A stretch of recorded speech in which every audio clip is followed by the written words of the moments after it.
The entertainment industry is experiencing its strongest recovery in years. From record-breaking box office performances to streaming giants investing in theaters, the numbers tell a story of fundamental shifts in how Americans consume content and where studios are betting billions.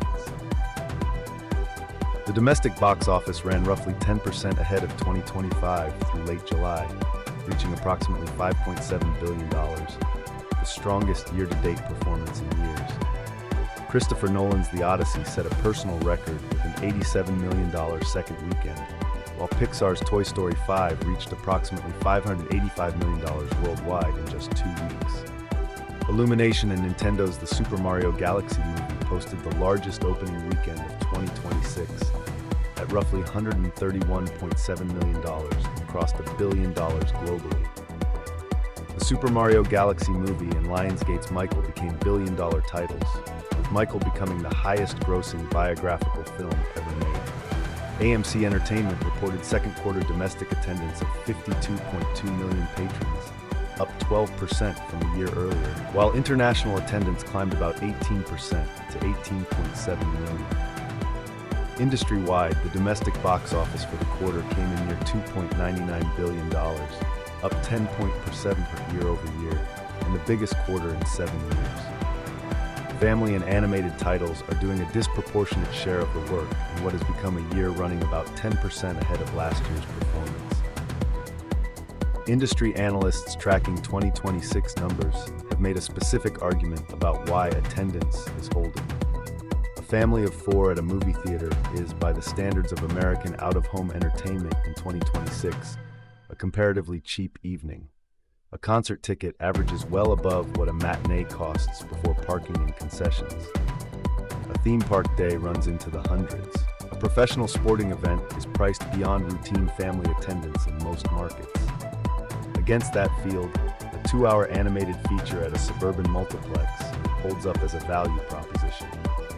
Theatrical attendance has historically held up better than most discretionary categories during periods of consumer strain, which is why the business has a long-standing reputation for counter-cyclicality. However, both things are happening simultaneously. The profitability improvement at AMC and Cinemark this year has come substantially from premium formats, IMAX, Dolby, and large format screens that carry materially higher ticket prices. More than half of the receipts on The Odyssey's opening at AMC came from giant screens. Some households are choosing the theater because it is the affordable option, and some are paying a premium surcharge for a format they cannot replicate at home. The exhibitor captures both.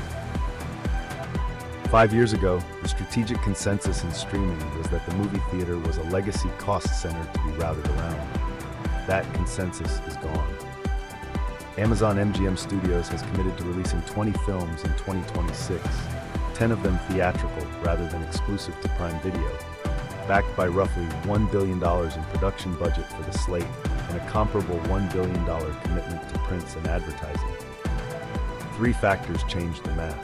The first is that theatrical release turns out to be the most efficient marketing a film can buy. A movie that opens wide generates reviews, box office coverage, weekend chatter, and awards eligibility.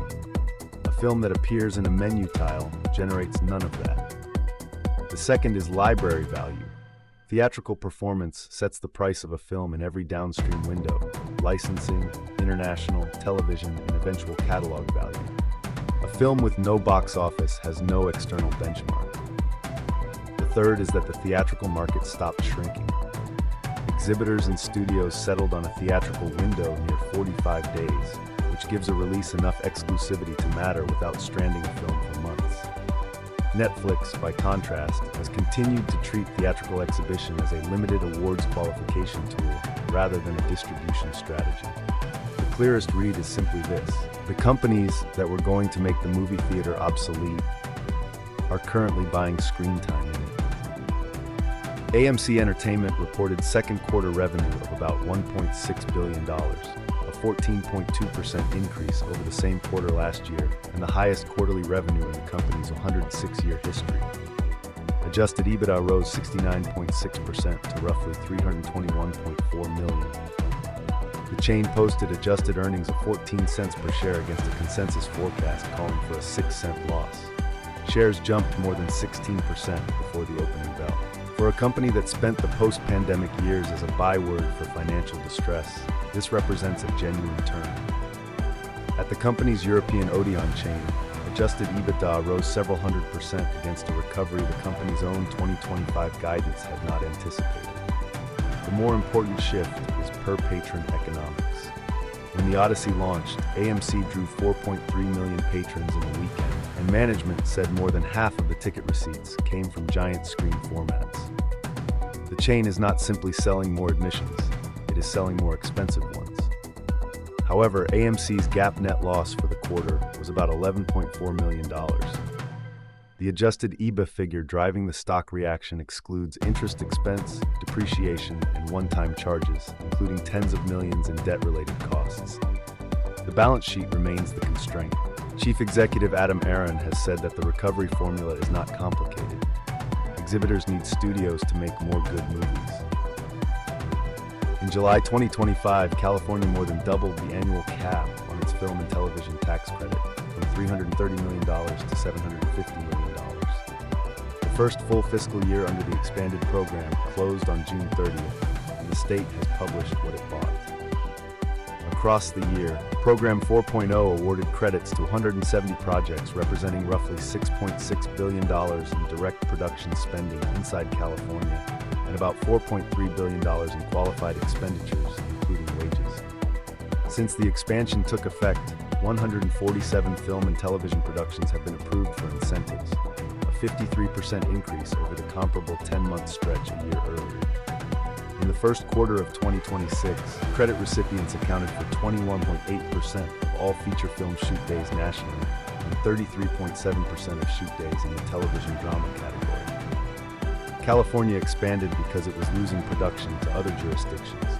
New York raised its own cap to $800 million with a 30% base credit. Georgia remains the structural outlier with no annual cap and fully transferable credits.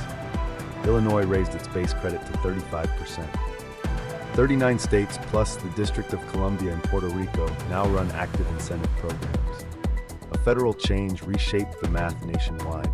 As of January 1st, 2026, Section 181 of the Internal Revenue Code, allowing immediate expensing of production costs, sunset for any production that had not begun principal photography by the deadline, pushing the entire financing burden onto state programs. This has been a deep dive from the American Star News. Full reporting on this story and the rest of the week's coverage is at theamericanstarnews.com. Subscribe for the next briefing.